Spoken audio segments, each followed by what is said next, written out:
Here's some of the stories trending this week at NASA. Outside the International Space Station, Expedition 48 Commander Jeff Williams and flight engineer Kate Rubins of NASA installed the first of two international docking adapters onto the forward end of the station's Harmony module during a spacewalk on August 19th. And with that, we have a new port of call for the new U.S. commercial crew vehicles. The new docking port will be used by the Boeing CST-100 Starliner and SpaceX Crew Dragon commercial crew spacecraft being developed to transport U.S. astronauts to and from the station. The second international docking adapter, currently under construction, eventually will be placed on the space-facing side of the Harmony module.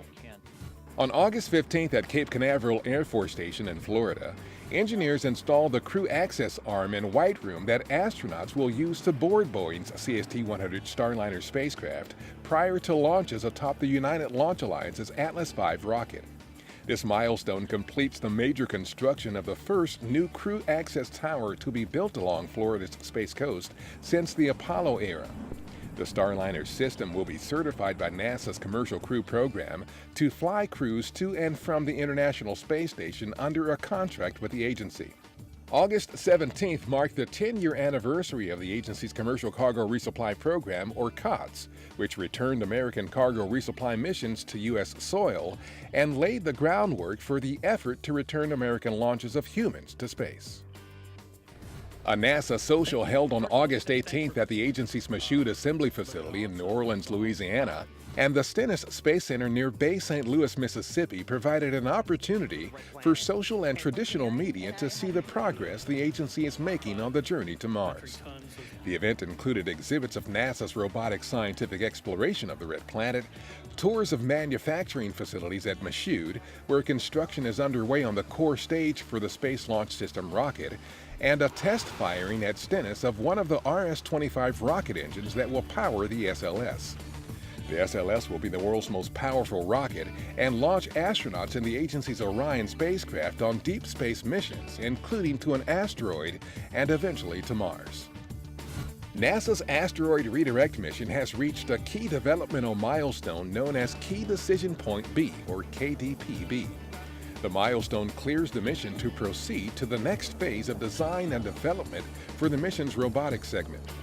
KDP-B, which was approved by agency management on August 15th, is one in a series of project lifecycle milestones that every NASA spaceflight mission passes prior to launch. Launch of ARM's robotic mission is targeted for December 2021. The two-part mission will integrate robotic and crewed spacecraft operations in the proving ground of deep space to demonstrate key capabilities needed for the journey to Mars. On August 17th, NASA hosted a news briefing at the agency's headquarters in Washington to preview the launch of the Origins Spectral Interpretation Resource Identification Security Regolith Explorer spacecraft. OSIRIS-REx is the first U.S. spacecraft designed to rendezvous with, study, and return a sample of an asteroid. It's scheduled to launch September 8th from Cape Canaveral Air Force Station in Florida to an asteroid called Bennu. The mission represents a valuable opportunity to learn more about the origins of our solar system, the sources of water and organic molecules on Earth, and the hazards and resources in near-Earth space. NASA's Atmospheric Carbon and Transport America, or ACT America Airborne Science Campaign, recently spent 2 weeks flying missions out of Lincoln, Nebraska, collecting data on the movement of carbon dioxide and methane in the skies over the Midwest.